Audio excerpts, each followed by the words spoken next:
Most people like to believe that their privacy is a binary state. You either have it or you don't. You lock your front door, you put a passcode on your phone, and you assume that the digital walls you've built are enough to keep the world out. But in March 2017, a massive cache of documents known as Vault 7 hit the internet. And it didn't just crack that illusion, it shattered it. This wasn't just another leak about metadata or bulk collection. This was a look inside the CIA's digital armory. It revealed a world where your smart TV is listening to your living room conversations, where your smartphone's encryption is irrelevant because the operating system itself is compromised, and where the very agencies meant to protect national security are hoarding vulnerabilities that leave the entire global population at risk.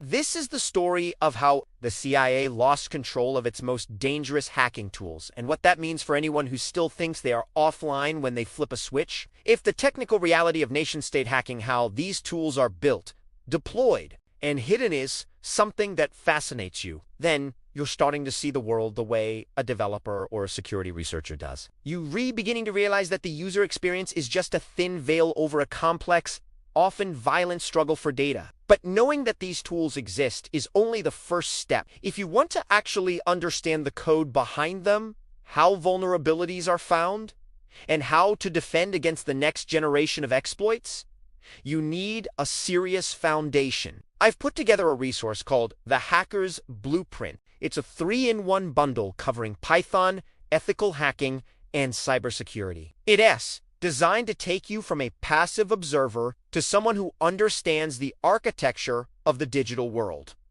The link is in the description. Get it after you finish this story. Now, let's look at Year Zero. Vault 7 began with a series of leaks titled Year Zero. It contained over 8,000 documents and files from an isolated, high-security network situated inside the CIA's Center for Cyber Intelligence. This was the crown jewels of their hacking capability. The most disturbing revelation was that the CIA was hacking people that their job the asterisk way. They were doing it. They weren't just looking for needles in haystacks. They were turning every hay bale into a microphone. The cynicism of Vault 7 runs deeper than just bugging TVs.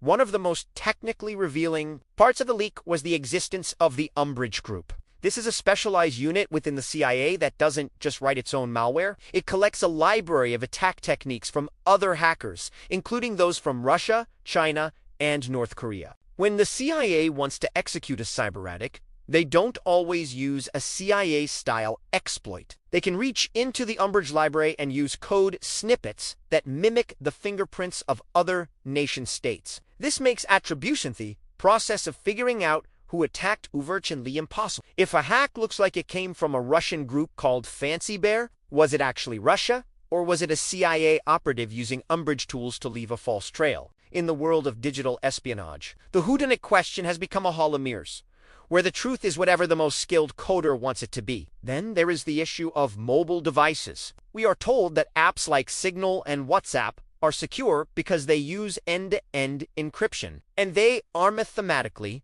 the encryption holds up. But Vault 7 revealed that the CIA doesn't care about the encryption. They go after the operating system itself. If you can compromise the kernel of an iPhone or an Android device, you don't need to break the encryption of an app. You simply record the keystrokes before they are encrypted, or you take a screenshot of the message after it has been decrypted for the user. By the end of 2016, the CIA's mobile devices branch had a massive collection of zero-day vulnerabilities exploits that the manufacturers didn't even know existed. They were sitting on unpatchable holes in iOS and Android, keeping them secret so they could use them for surveillance. This is the fundamental trade-off of state-level hacking. The CIA keeps everyone's phone vulnerable just so they can listen to a few specific targets. The leak also detailed the Fine Dining project. This wasn't about sophisticated remote exploits. It was about the human element.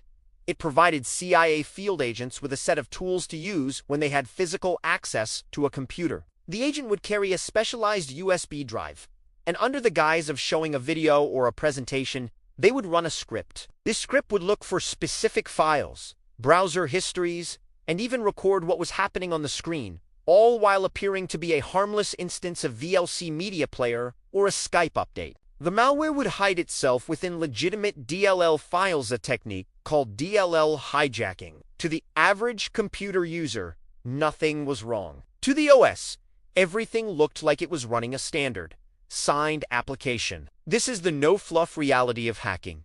It's rarely about green text falling down a black screen. It's about being quiet, being persistent, and using the user's own trust against them. But how does an agency like the CIA lose control of these tools? The documents didn't come from a whistleblower like Edward Snowden, at least not in the same way. The CIA had built a digital armory so large and so decentralized that they lost track of who had access to it. It was shared among various contractors and government employees until it eventually leaked out into the wild. This is the danger of cyber weapons. Unlike a nuclear missile, which requires a physical silo and a massive supply chain to maintain, a cyber weapon is just data. It can be copied 1 billion times in a second. Once a zero-day exploit is out, it belongs to whoever has the skill to use it. Shortly after the Vault 7 leaks, we saw the global WannaCry ransomware attack, which used vulnerabilities originally hoarded by the NSA. Vault 7 showed that the CIA was playing with the same kind of fire with even less oversight. For a developer, reading through the Vault 7 files is like looking at a masterclass in living off the land.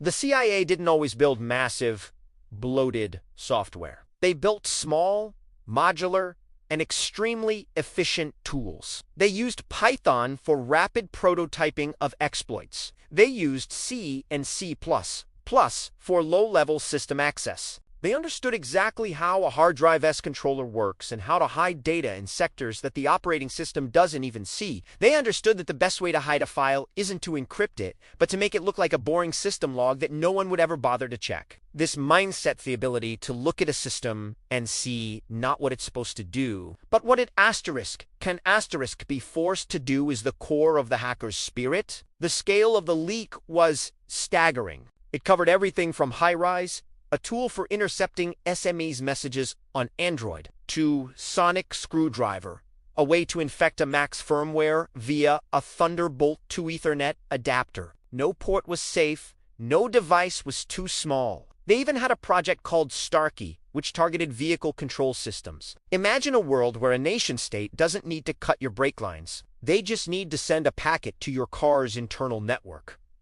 This isn't science fiction. It was in the CIA's development pipeline nearly a decade ago. The cynicism here is that we are sold smart everything, smart homes, smart cars, smart cities, without being told that smart is often just another word for remote access point. This brings us to the uncomfortable truth about cybersecurity in the modern age. You are not just defending against some kid in a basement or a random scammer in another country. You are living in a digital landscape where the most powerful organizations on Earth are actively working to undermine the security of the tools you use every day. They are paying millions of dollars for zero-day vulnerabilities. They are infiltrating the supply chains of hardware manufacturers. They are writing code that is designed to be invisible to every antivirus program on the market. In this environment, the only real protection is knowledge. You have to understand how a network works, how a process interacts with memory,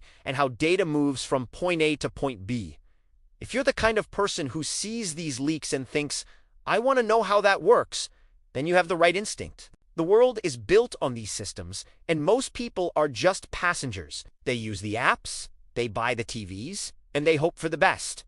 But hope isn't a strategy. If you want to actually have a say in your own digital destiny, you need to learn the language of the machine. You need to understand how the CIA can turn a VLC player into a spying tool. You need to understand how Python can be used to automate the collection of data across thousands of devices. That is exactly why I put together the hacker's blueprint. It's not about becoming a spy. It's about attaining the level of technical literacy required to navigate a world where your own devices can be turned against you. The Vault 7 leak eventually led to the arrest of Joshua Schult, a former CIA software engineer. He was accused of leaking the tools because of a personal vendetta against his management. It is a classic story.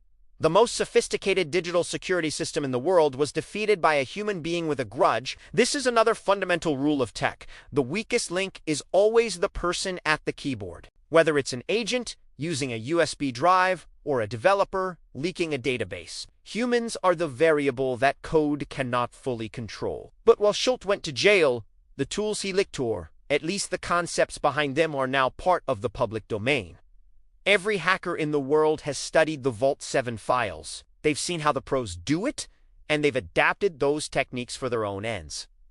We live in a post-Vault 7 inches world. We know that the CIA can hack your car, your TV, and your phone. We know they can frame other countries for their own attacks. We know they're hoarding vulnerabilities that put everyone at risk. The question is, what are you going to do about it? You can ignore it and keep clicking accept on every terms of service update, or you can start learning how these systems actually function. You can start building the skills to protect yourself, your family, and your data. The CIA's digital armory was built on the back of developers who understood the deep architecture of the internet. You can use that same knowledge to build a defense, to start a career in cybersecurity, or to simply be the person in the room who knows what is actually happening when the screen goes dark. Information is the most valuable currency in the world, and Vault 7 showed us exactly how far some people will go to steal it. The documents are a map of a hidden world, a world where code is the ultimate weapon, and privacy is a luxury that fewer and fewer people can afford. But a map is only useful if you know how to read it. If you want to move beyond the headlines and actually understand the technical reality of the CIA's hacking tools,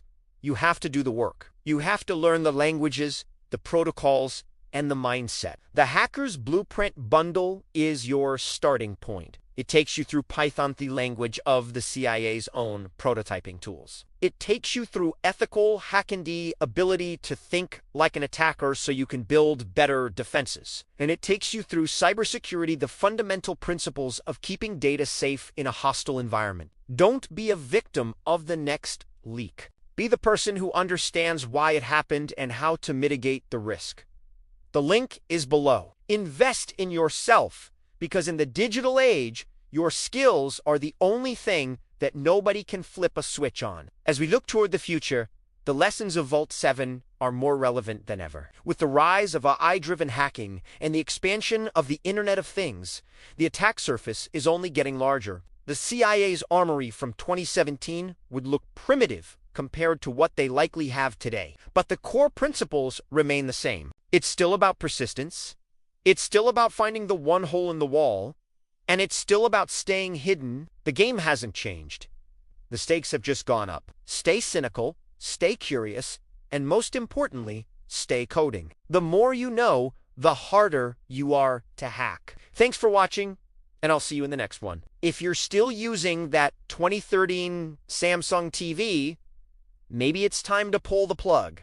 Just a thought. The reality of these leaks is that they are a memento mori for the digital age. They remind us that everything we build can be broken, every secret we store can be found, and every tool we create can be stolen. But they also remind us of the incredible power of code. A few thousand lines of Python or C can change the course of geopolitics. That power shouldn't just belong to a few people in a high-security basement in Virginia. It should belong to anyone with the discipline to learn it. The digital world is vast, and most of it is hidden. But once you start learning the basics, once you start understanding the why and the how, the shadows start to disappear, you realize that the CIA hacking tools aren't magic. They are just very clever applications of the same logic you use to build a simple website or a basic script. The difference is just a matter of scale and intent. So take this story as a wake-up call. Not a call to fear, but a call to action. The world needs more people who understand the technical reality of our infrastructure. It needs more people who can look at a smart device and ask the right questions. It needs people like you to step up and master the stack. Because if Vault 7 taught us anything, it's that if you don't understand how your technology works, someone else certainly will, and they might not have your best interests at heart. Get the blueprint, start your journey, and become the person who can see through the fake-off mode. The truth is in the code. Go find it.